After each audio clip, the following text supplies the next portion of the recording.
귀한 찬양 감사합니다. 우리 남신도 성가대를 하나 만들어 주시죠. 너무 은혜스럽죠? 제가 들으면서 너무너무 귀하다. 남신도 성가대 자주 못하지만 어떻게 합니까? 자주 매주 할 수도 있고 하면 좋겠습니다. 그렇죠? 남신도 아멘을 안 하셔서 오늘 너무 귀한 찬양 감사합니다. 우리 옆에 있는 분들과 다시 한번 인사합시다. 참 잘 오셨습니다.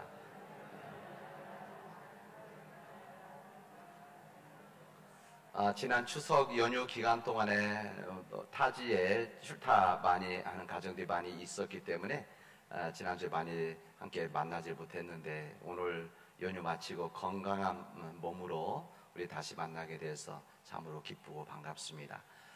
우리 사랑 믿음의 교우들이 이 좋은 계절, 이 아름다운 계절에 우리 믿음 안에서 복된 하루하루가 되어지기를 바랍니다.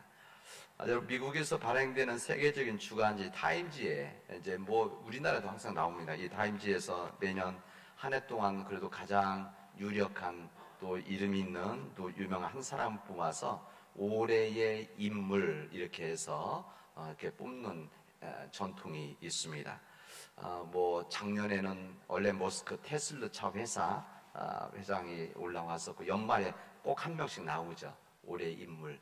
그래서 대체로 지도자들, 세계적인 지도자들, 미국의 대통령들이 나오기도 하고 교황도 나오기도 했었고 여러 사람들이 나옵니다.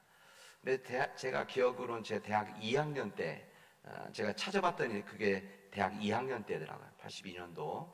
그때 올해의 인물에 누가 나왔었는가 하면 컴퓨터가 올라왔었습니다. 그래서 참 대단하다. 이게 이제 몇십 년 꽤 오랜 전통인데 항상 올해의 사람 인물이 나오는 건데 거기에 컴퓨터가 올라왔다라는 그 사실 자체가 참으로 대단했다. 사실 올해의 인물 그게 역사를 보더라도 거의 사람들입니다. 사람들이고 때때는 거기에 당신 이런 거 한번 나온 적이 있었고 있었지만은 컴퓨터가 나왔다는 사실 그때는 애플 컴퓨터였었습니다. 어쨌든 그때 나오고 나서 그 이후에 벌써 30년, 40년 지났습니다. 그동안 기술 문명이 놀랍게 발전했다는 거. 그래서 우리가 지금이야 일반적이지만 그 당시 때 생각했던 것에 비해서 지금은 그 당시 때는 상상할 수 없는 일들이 지금 이루어지고 있습니다. 한 3, 40년 전에 그때 아마 상상했던 일들은 지금 이루어진 것들은 아마 100년 후에나 이루어질 거다 했던 일들이 어떤 것은 30년 만에, 20년 만에 이루어진 일들이 참으로 많이 있습니다. 제가 30년 전에 유학 가기 전에 서울에서 목회할 때 그 교회 목사님이 핸드폰을 가지고 있었습니다.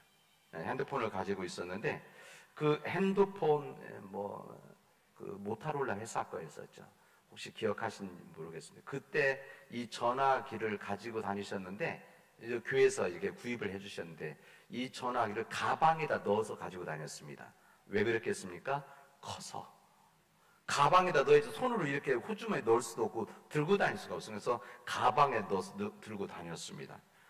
그래서 그 당시 때는 전화기가 정말 크다 이런 생각보다는 이렇게 전화를 할 수도 있는 것이구나 이런 생각을 했습니다. 이제 그에 비하면 지금 3, 40년 지난 지금은 전화기가 작아지고 더 예쁘게 만들어지고 컴팩트하게 만들어지기도 하고 성능은 그 당시 때 상상할 수 없는 성능이 지금 되어져 있는 것을 여러분 알고 계실 겁니다. 여러분 이런 기술 문명 예를 한 든 이야기지만 이 기술 문명과 이 과학이 발전했지만 그렇다고 해서 우리 인간 사람들이 더욱더 풍요로워졌느냐? 물질적으로는 풍요로워지고 기술적으로는 풍요로워졌는데 실제 우리 삶에 있어서 정말 풍요로운 삶들이 우리 안에서 살아가고 있는가? 우리 세상의 편리함은 더 좋아졌는데 정말 우리 안에 평안함이 있는 건가? 우린 질문하게 되어집니다. 그리고 요즘뿐만 아니라 근래 와서 요즘에 이루어지는 우리 사회 현상에서 보면은 정신적인 빈곤함과 정신적인 문제, 정신적인 병, 뭐 이런 다양한 이 사회 문제들이 우리 곁에 있어서 기술 문명이 우리를 앞지르고 있지만은 그냥 우리 인간 삶의 정신적인 삶, 우리 영적인 삶이 뒤따르지 못하고 있다는 것을 여러분은 함께 공감하고 있을 것입니다. 지금 지구 건너편에서 이루어지고 있는 일들을 실시간 나눌 수 있고 볼 수도 있는 이 시대 속에서, 그러나 그 멀리 있는 사람들은 보지만 실제 정말 가까이 있는 사람들, 내 가장 가까이 있는 사람들과 얼마나 가까이 지내고 있는가. 가장 가까이 있는 우리 부부들, 또 자녀들, 친척들, 또 이웃들과 얼마나 가까이 지내고 있는가, 우리는 다시 한번 생각해 봐야 됩니다. 20세기 위대한 철학자 하이데거 이런 이야기를 했었습니다. 오늘의 시대를 정신적인 어둠의 시대다, 이렇게 이야기를 했었습니다. 물질적으로 풍요한 우리 시대이지만 이 물질 풍요로운 시대에 오히려 정신적인 어둠의 시대다, 그런 이야기입니다. 이 어둠의 시대, 저는 이 시대, 우리 시대만이 이 어둠의 시대가 아니라 정신적 어둠의 시대는 우리 삶이, 우리 역사 계속되는 한은 계속 있었습니다. 근데 대체로 어느 때 이런 역사가 있었는가 하면 물질적인 풍요로움이 있었던 시대들입니다. 우리 구약 성경에서는 아모스 시대가 있습니다. 아모스 선지자가 예언의 말씀을 전했던 아모스 시대 때, 이 아모스 시대 때는 이스라엘이 가장 풍요로웠던 시대였었습니다. 제가 지난번 우리 성경부 때도 말씀드렸다시피 이스라엘 자체가 강해서가 아니라 주변 나라들이 약해졌기 때문에 외적의 침입이 없었던 것이죠. 외적의 침입이 없으니까 이 무역의 요충지가 바로 이스라엘 아닙니까? 아프리카와 아시아와 유럽의 딱 중간 지점인 이스라엘이 이 장사로, 무역으로 여기가 풍성해졌던 겁니다. 그래서 이 성경 그 아모스서 읽어보면 그 당시 때 여름 별장, 겨울 별장의 이름이 나오고 상하 침대가 있는 그 정도로 풍요로웠던 겁니다. 근데 성경에서는 이 부분을 어떻게 이야기하는가 하면 이스라엘 역사에서 가장 풍요로웠던 시대이지만 가장 정신적으로, 윤리적으로, 영적으로 타락했던 시대가 바로 이 시대였었다, 이것을 우리에게 말해줍니다. 죄송합니다. 이 아모스 시대와 같이 이 풍요로운 시대, 이때도 아마 정신적인 어둠의 시대라고 아마 예언자들은 그렇게 이야기를 했었을 것입니다. 하이데거가 말한 이 정신의 암흑의 시대, 이 어두운 가운데서 우리 앞길이 나가야 되는, 앞길을 가야 되는 그런 우리의 책임이 있지 않습니까?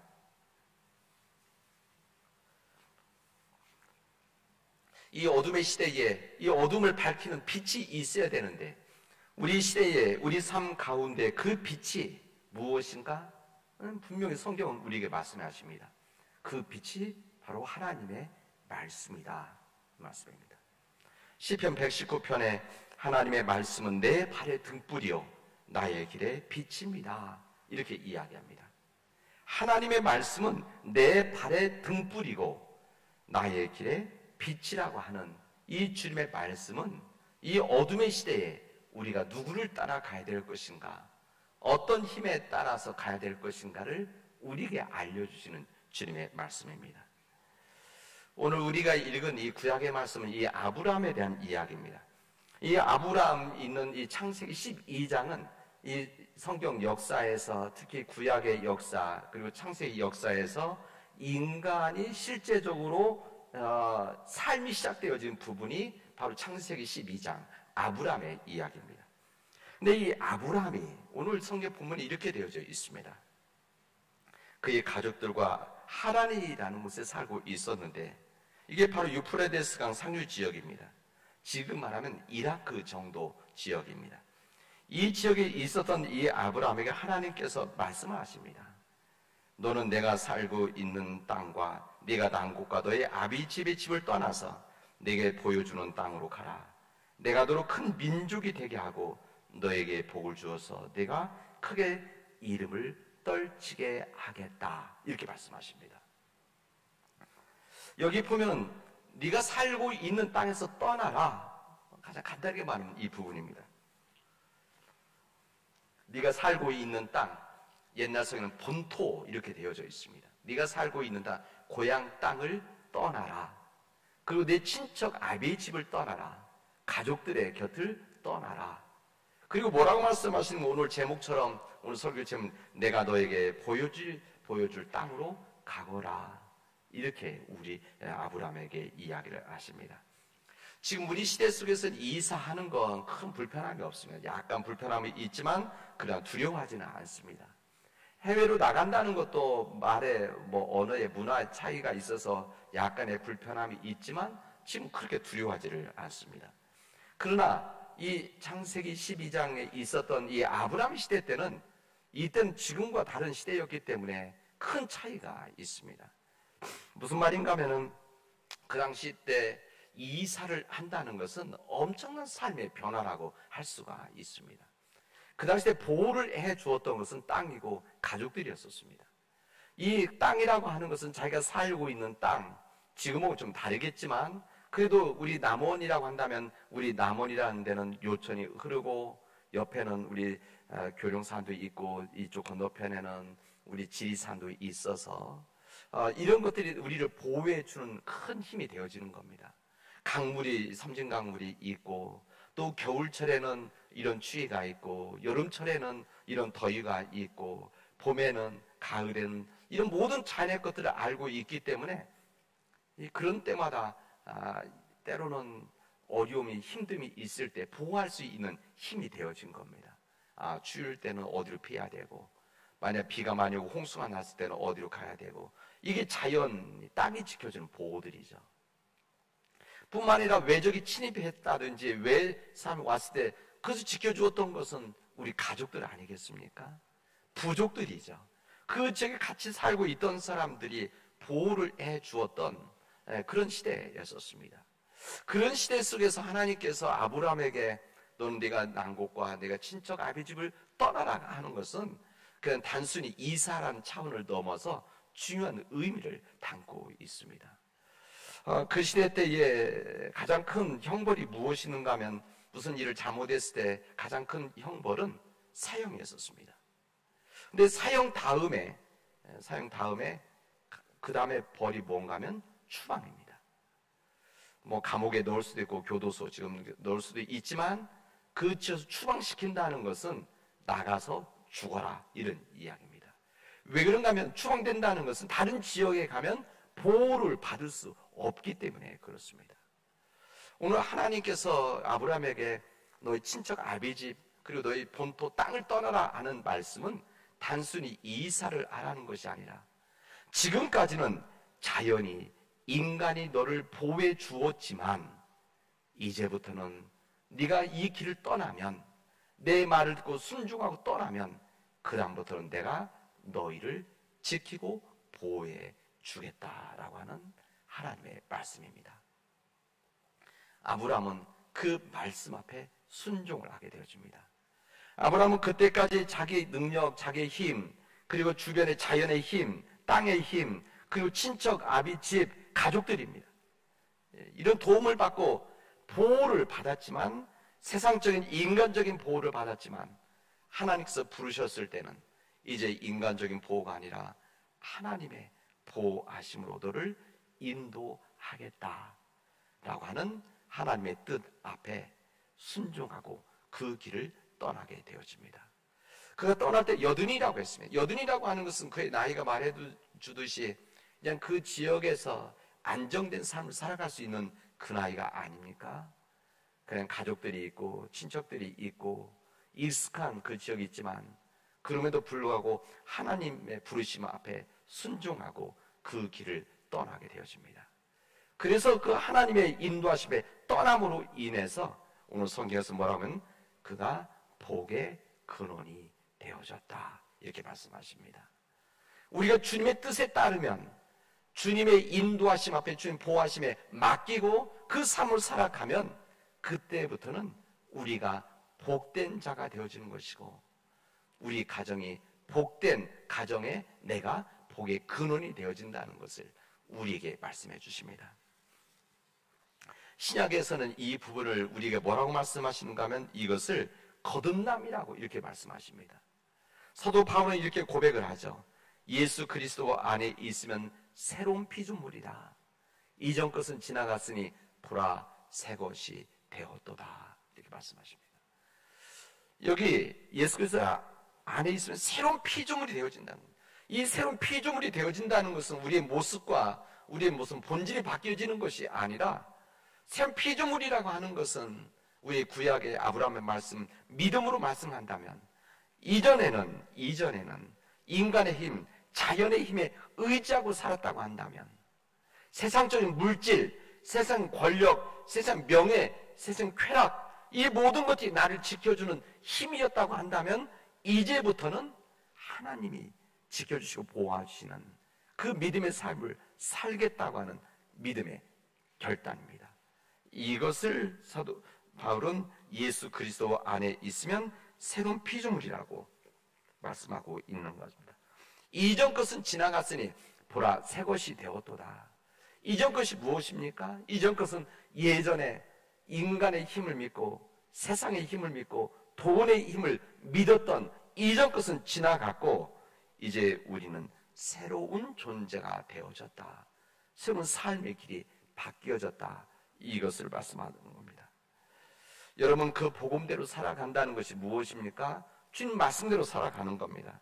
세상의 방식과 세상의 원칙으로 살아가는 것이 아니라 세상 처세술로 살아가는 것이 아니라 하나님 말씀 앞에 하나님의 뜻대로 살아가는 것 이것이 바로 새로운 피조물의 삶이라는 것을 우리에게 알려주십니다. 여러분 이 거듭남의 결단은 이례적인 것이 아닙니다. 우리가 주님을 영접했을 때 첫 번째 만나는 이 거듭남이 있지만 이 거듭남은 한 번 끝나는 것이 아니라 우리의 일평생 삶 가운데서 끊임없는 우리 거듭남의 삶이 있어야 됩니다. 왜 그런가 하면 우리에게는 끊임없이 하나님의 뜻대로 말씀대로 살아가는 것보다는 세상의 방식대로 살아가는 것, 세상의 원칙대로 살아가는 것을 더 원하고 또 그렇게 살아가기를 세상은 우리를 유혹하기 때문에 그렇습니다. 그래서 우리들이 항상 우리 끊임없이 주어지는 세상의 유혹, 세상적인 힘, 인간의 힘, 물질의 힘, 권력의 힘 여기에 의존하도록 우리에게 끊임없이 유혹을 하죠. 여러분도 그렇고 목회자인 저도 마찬가지입니다. 그러나 주님께서는 우리에게 그런 삶이 아니라 새로운 피조물 된 삶, 하나님께서 말씀하신 하나님 보여주신 새로운 땅으로 가라고 하는 이 말씀 앞에 그 순종의 길을 걸어가라고 주님은 우리에게 말씀하십니다. 성경에서는 우리에게 죄에 대해서 이야기하시는데 이 죄라고 하는 것은 우리가 무슨 물질을 훔치고 살인하고 이것도 세상적인 죄고 우리 신앙에서 죄이기도 합니다. 근데 근본적인 죄라는 것은 무엇인가 하면 하나님과 나와의 관계성, 하나님과 인간과의 관계성 속에서 하나님을 의지하지 않고 세상에 의존하고 세상의 길을 따르려고 하는 이 길에서 하나님의 도우심과 보호하심으로 전환하는 삶, 이것이 회의 계입니다. 깨닫는다고 하는 회와 돌아선다고 하는 계죠. 이 믿음의 회의 계가 우리 안에서 이루어지기를 바랍니다. 여러분, 우리 믿음의 삶 가운데서 우리 끊임없이 이 회개의 삶, 다시 말하면 인간적인 세상적인 힘에 의존하는 이 삶에서 하나님의 도우심, 하나님의 보호하심에 의존하고 하나님 안에 있을 때 우리는 새로운 피조물이 되어진다는 이 믿음의 말씀으로 살아가면 우리는 복된 가정, 복된 삶이 되어진다는 것을 우리에게 말씀해 주시고 있습니다. 우리 교회도 마찬가지입니다. 우리 주님의 몸된 교회를 지키고 주님의 역사를 감당해 나가는 것은 세상적인 힘과 인간적인 방식이 아닙니다. 오직 하나님의 방식, 하나님의 뜻, 하나님의 보호하심 안에 있을 때에 질그릇과 같이 보잘것 우리에게 하나님은 보배를 허락해 주신다는 것을 우리에게 말씀해 주십니다. 오늘은 총회가 정한 남신도 주일입니다. 아브라함은 어떻게 보면 세계 최초의 훌륭한 남신도의 모델이라고 할 수가 있습니다. 우리 모든 남신도들이 이 아브라함의 순종을 본받아서 우리 교회에 그리고 우리 가정들의 복의 근원이 되어지는 복된 믿음의 백성들이 되어지를 주님의 이름으로 축원하겠습니다. 기도합시다. 은혜가 풍성하신 하나님 감사합니다. 오늘 저희들에게 귀한 은혜 주셔서 믿음 안에 거하게 하신 것을 감사합니다. 우리가 주님께서 보여주실 땅으로 갈 때에 우리의 믿음으로 결단하게 하시고 흔들리지 않고 그 길을 걸어갈 수 있도록 하나님 역사하여 주시옵소서. 이 모든 말씀을 예수님의 이름으로 기도합니다. 아멘.